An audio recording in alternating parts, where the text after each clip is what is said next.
Tonight, the issues and the controversy. 1,000 people have gathered at the City College of New York for a town meeting with Nelson Mandela. Mr. Mandela, you're participating in what is a very old and honorable American tradition, the town meeting. And rather than waste any time with my questions, if they don't ask you good ones, I promise I will try to.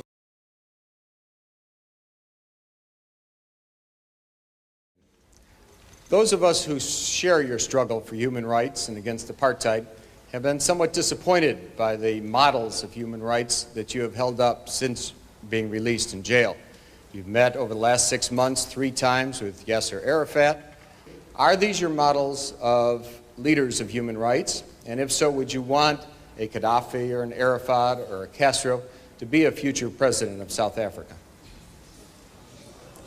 One of the mistakes which some political analysts make is to think that their enemies should be our enemies.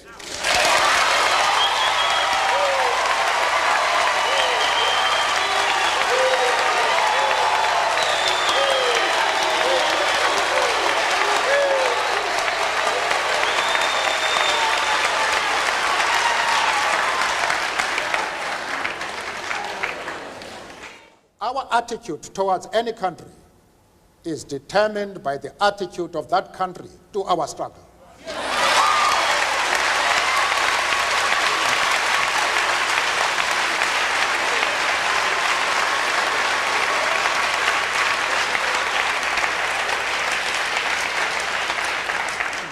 Yasser Arafat, Colonel Gaddafi, Fidel Castro support our struggle to the hilt.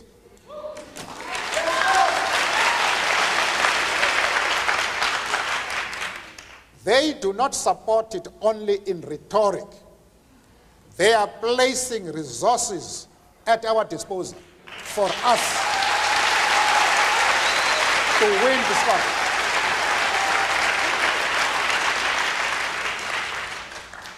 That is the position.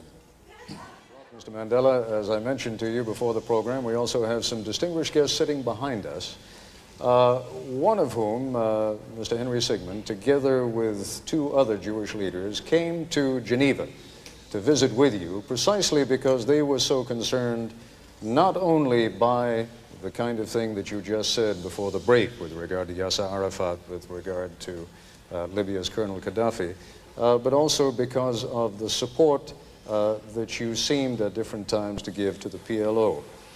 I would like to ask Mr. Sigmund to stand now for a moment and pose whatever question he would like directly to you. Mr. Sigmund? I think I would be dishonest if I did not express profound disappointment with the answer that Mr. Mandela gave to the previous question, because it suggests a certain degree of amorality. As far as Yasser Arafat is concerned, I explained to Mr. Sigmund that we identify with the PLO because just like ourselves, they are fighting for the right of self-determination.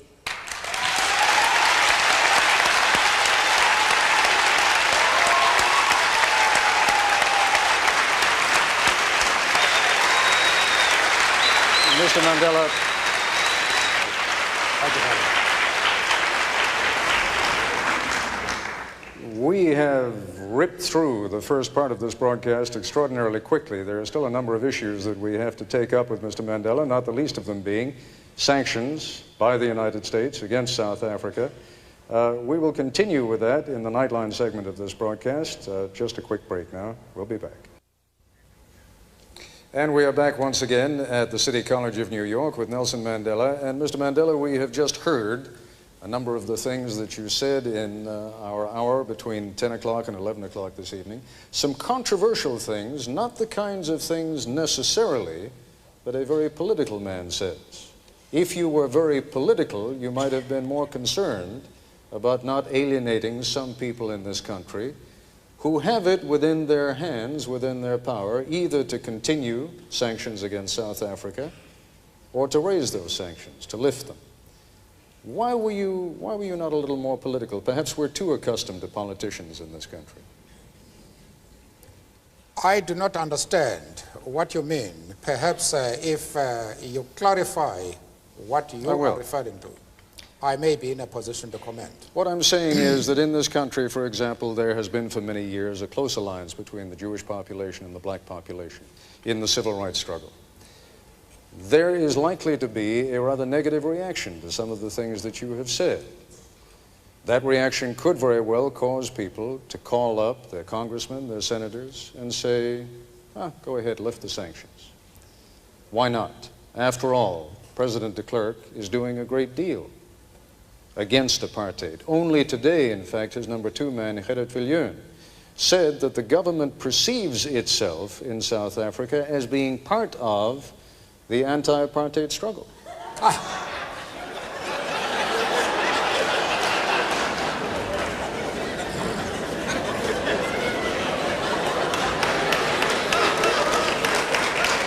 As far as the Jewish question to begin with, I have had discussions at my own initiative with prominent Jewish leaders to straighten out this affair. Amongst the people I saw was Mrs. Helen Suzman, who has been an MP in our country for more than 30 years. There was Mr. Mazens, who has been a judge in Lesotho, Botswana, and the old Rhodesia. There was the chief rabbi of Johannesburg. There was Professor Katz from the University of Witwatersrand, and an eminent community leader in South Africa. We discussed this question and all misunderstanding was cleared, the question of Yasser Arafat and the PLO.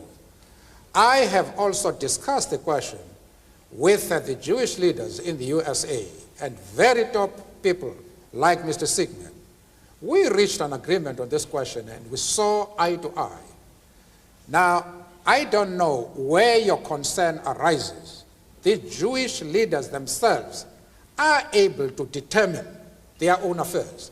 Nobody else is entitled to say that the Jewish leaders are going to be concerned about your stand. Because I have had the discussions with them, and those discussions will reach consensus.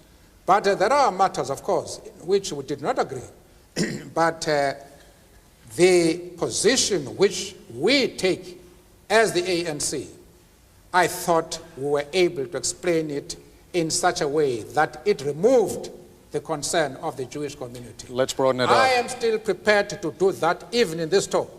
If the Jewish leader have any doubts about our stand, I am prepared to address them and to allay their concern, because they are a very important community both in South Africa and, of course, in the States. And I'm prepared to iron out any differences that might exist. But they must know what our stand is. Arafat is a comrade in arms, and we treat him as such. We have many Jews, members of the Jewish community in our struggle, and they have occupied very top positions. But that does not mean to say that the enemies of Israel are our enemies. We refuse to take that position.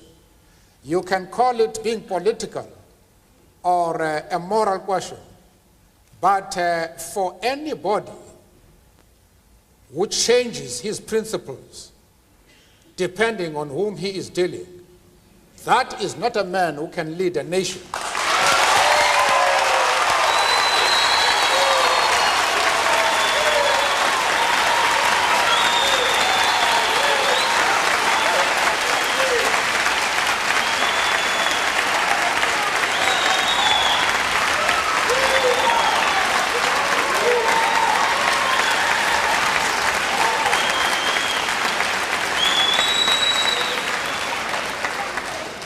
Apparently, Mr. Coppel, you have not listened to my argument. If you have done so, then you have not been serious in examining it. I have replied to one of our friends here that I have refused to be drawn into the differences that exist between various communities inside the USA. You have not commented that I am going to offend anybody by refusing to involve myself in the internal affairs of the USA, of the USA.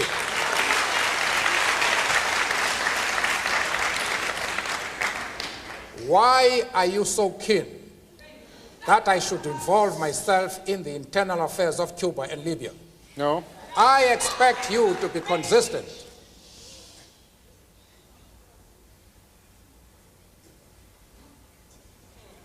I don't know if I have paralyzed you. No.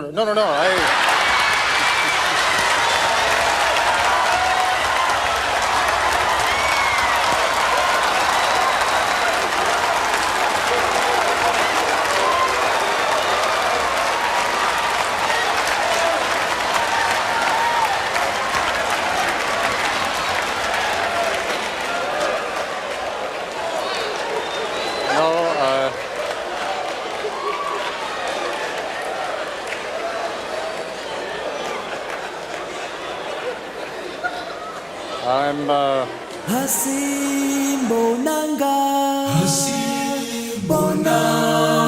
Mandela tina laphe khona laphe hleli